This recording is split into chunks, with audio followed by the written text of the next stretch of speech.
उत्तर प्रदेश में शिक्षक भर्ती और पुरानी भर्तियों में जो धांधली के आरोप लग रहे हैं उस पर माननीय बेसिक शिक्षा मंत्री जी का बयान आया हुआ है, जिसे आपको जानना बेहद जरूरी है। डीएलएड सत्र 2021 में आवेदन की तिथियां कल से प्रारंभ हुई थी, जिसमें आवेदन भारी संख्या में देखने को मिला है।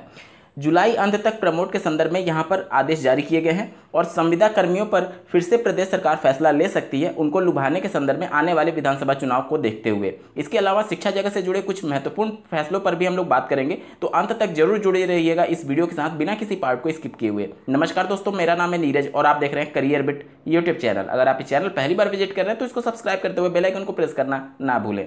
69,000 सहायक अध्यापकों की भर्ती में आरक्षण मामले को लेकर के जिस प्रकार से अभ्यर्थियों के द्वारा संघर्ष किया जा रहा है और पुलिस प्रशासन बल का प्रयोग करते हुए उनको वहां से हटाया गया और लाठीचार्ज किया गया, उन सबको कई अखबार ने प्रमुखता से छापा है। आप स्क्रीन पर देख पा रहे होंगे। आरक्षण में गड़बड़ी के विरोध में प्रदर्शन। यहाँ पर शिक्षक भर्ती के अभ्यर्थियों ने सीएम आवास पर और भाजपा दफ्तर पर घेराव किया था, जहां से पुलिस प्रशासन बल का प्रयोग करते हुए उनको हटाया गया। इस पर सबसे महत्वपूर्ण बात यह है कि माननीय बेसिक शिक्षा मंत्री जी के द्वारा स्टेटमेंट जारी किया गया है। उनके द्वारा ये कहा गया है कि सरकार को बदनाम करने के लिए कुछ राजनीतिक दलों ने युवाओं से इकट्ठा किया है चंदा। यहाँ पर उनके द्वारा ये आरोप लगाया गया है कि जो अभ्यर्थी वहाँ पर प्रदर्शन कर रहे हैं वो शिक्षक भर्ती से जुड़े हुए नहीं है, बल्कि राजनीतिक लाभ के लिए अन्य पार्टियां उनको वहाँ पर इकट्ठा कर रही है और प्रदेश सरकार की को बदनाम करने के लिए ये सभी कुछ किया जा रहा है। यहाँ पर निश्चित तौर पर यह थोड़ा खेदजनक है कि जब भी सरकार घिरती है किसी मुद्दे को लेकर के तो वहाँ पर बोला जाता है कि विदेशी ताकतों या फिर विपक्ष का हाथ है। आप देखेंगे कि किसान आंदोलन लगभग पिछले 8 महीनों से चल रहा है, उस पर भी लगातार तमाम प्रकार के प्रदेश की सरकार और केंद्र सरकार आरोप लगाती रहती है। इसके अलावा आप सीएए का जो विरोध हो रहा था उसमें भी सरकार ये कह रही थी कि विदेशी ताकतों का हाथ है, और अब शिक्षक भर्ती के अभ्यर्थी जब संघर्ष कर रहे हैं तो उसमें भी प्रदेश सरकार यही दावा कर रही है। अगर कोई विपक्षी पार्टी उनको भड़का करके वहां पर धरना प्रदर्शन के लिए उकसा रहा है तो फिर आप सही जानकारी दे करके अभ्यर्थियों को वहां से हटा सकते हैं। लगभग 15-16 दिन पहले माननीय बेसिक शिक्षा मंत्री जी के आवास पर भी अभ्यर्थियों ने धरना प्रदर्शन दिया था आरक्षण मामले को लेकर के, जहां पर उनके प्रतिनिधि मंडल से उनकी मुलाकात हुई थी अधिकारियों के बीच में ही, और उन्होंने 4 दिन का वक्त मांगा था अभ्यर्थियों से कि जो पिछड़ा आयोग है उसकी रिपोर्ट का वो अध्ययन करेंगे और उसके बाद से इस पर फैसला लिया जाएगा। उस बात को लगभग 16 दिन हो गए हैं, लेकिन अभी तक उस 4 दिन के जो वक्त माननीय बेसिक शिक्षा मंत्री जी ने मांगा था उसके संदर्भ में कोई भी जवाब नहीं दिया गया है। निश्चित तौर पर यह कुछ संदेह अभ्यर्थियों के मन में उत्पन्न करेगा जब तक आप सभी कुछ डेटा पब्लिश नहीं करेंगे।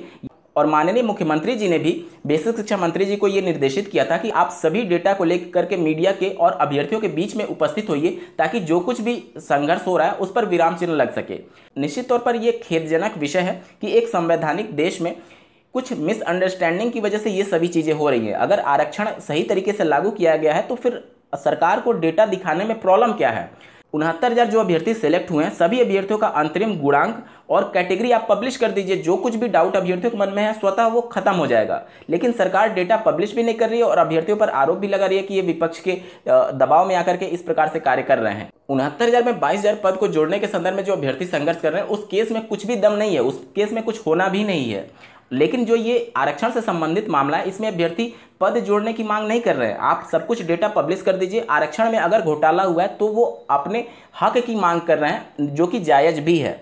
सरकार को चाहिए कि आप सब कुछ डेटा पब्लिश करिए और जो अभ्यर्थियों को आश्वासन दिया गया था 4 दिन में आयोग के रिपोर्ट पर कार्रवाई करने के संदर्भ में उसका क्या हुआ ये भी निश्चित तौर पर सरकार को बताना चाहिए। यहाँ पर बहुत से अभ्यर्थियों का ये भी तर्क हो सकता है कि नई शिक्षक भर्ती का विज्ञापन जारी कर दे, उसमें सभी समस्याएं दूर हो जाएगी। देखिए, निश्चित तौर पर नई शिक्षक भर्ती का विज्ञापन जारी होना चाहिए, लेकिन पहले की भर्तियों में अगर कुछ गड़बड़ी के आशंकाएं अभ्यर्थियों के द्वारा दर्ज कराई जा रही हैं तो क्या सरकार की जवाबदेही नहीं होनी चाहिए कि अभ्यर्थियों के मन में उठ रहे सभी शंकाओं को दूर किया जाए, वो भी तब जब पिछले 1 महीने से इस प्रकार से लगातार लाठीचार्ज और प्रदर्शन अभ्यर्थियों के द्वारा किया जा रहा है। आज इस भर्ती में हो रही है, कल आने वाली शिक्षक भर्ती में भी इसी टाइप का कुछ मामला देखने को मिल सकता है। तो ये जरूरी है कि सरकार की जवाबदेही तय हो। इसके साथ ही माननीय बेसिक शिक्षा मंत्री जी ने यह भी कहा है कि उन्होंने अपील की है कि अभ्यर्थी घर जाएं और पढ़ाई करें। विभाग में जैसे ही अगला विज्ञापन नौकरी के लिए आएगा तब आवेदन करें। उन्होंने कहा कि मेरिट के आधार पर निष्पक्ष और पारदर्शी तरीके से उन्हें नौकरी दी जाएगी।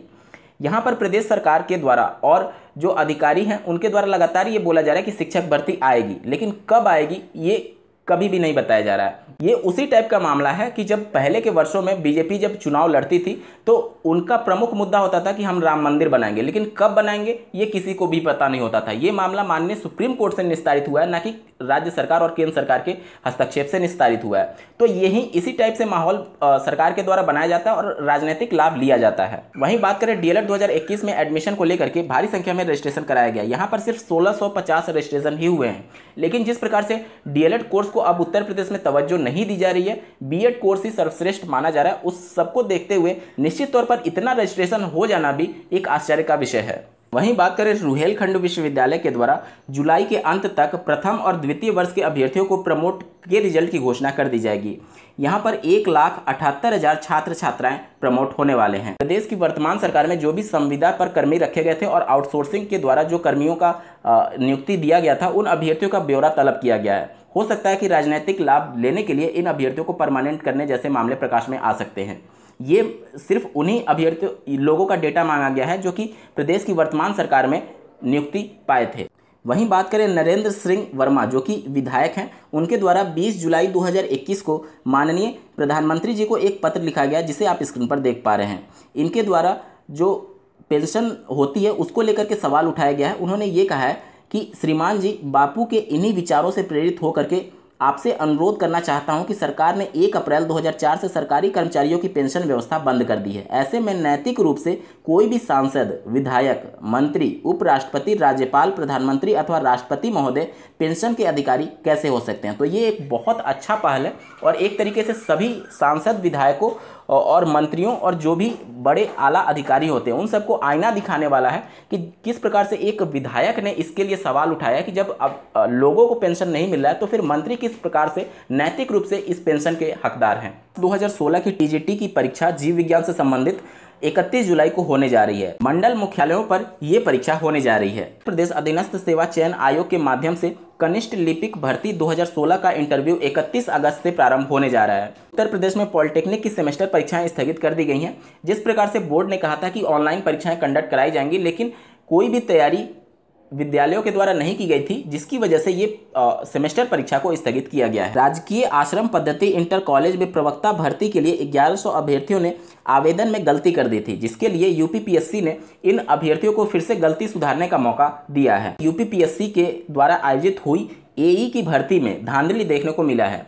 यहाँ पर एक ही रोल नंबर की 2 OMR सीट मिली है, जिसके बाद से जहाँ पर सेंटर गया था उस सेंटर के सभी रिस्पॉन्सिबल पर्सन को इसके लिए तलब किया गया और उनको कार्रवाई की गई और उन पर FIR दर्ज कराया गया है। एसएससी की ओर से केंद्रीय पुलिस संगठन में सब इंस्पेक्टर यानी SI CPO 2019 का पेपर 2 की परीक्षा 26 जुलाई 2021 को होना प्रस्तावित है। शिक्षा मित्रों से संबंधित एक महत्वपूर्ण खबर है, अब 11 दिन का आकस्मिक अवकाश शिक्षा मित्र ले सकते हैं।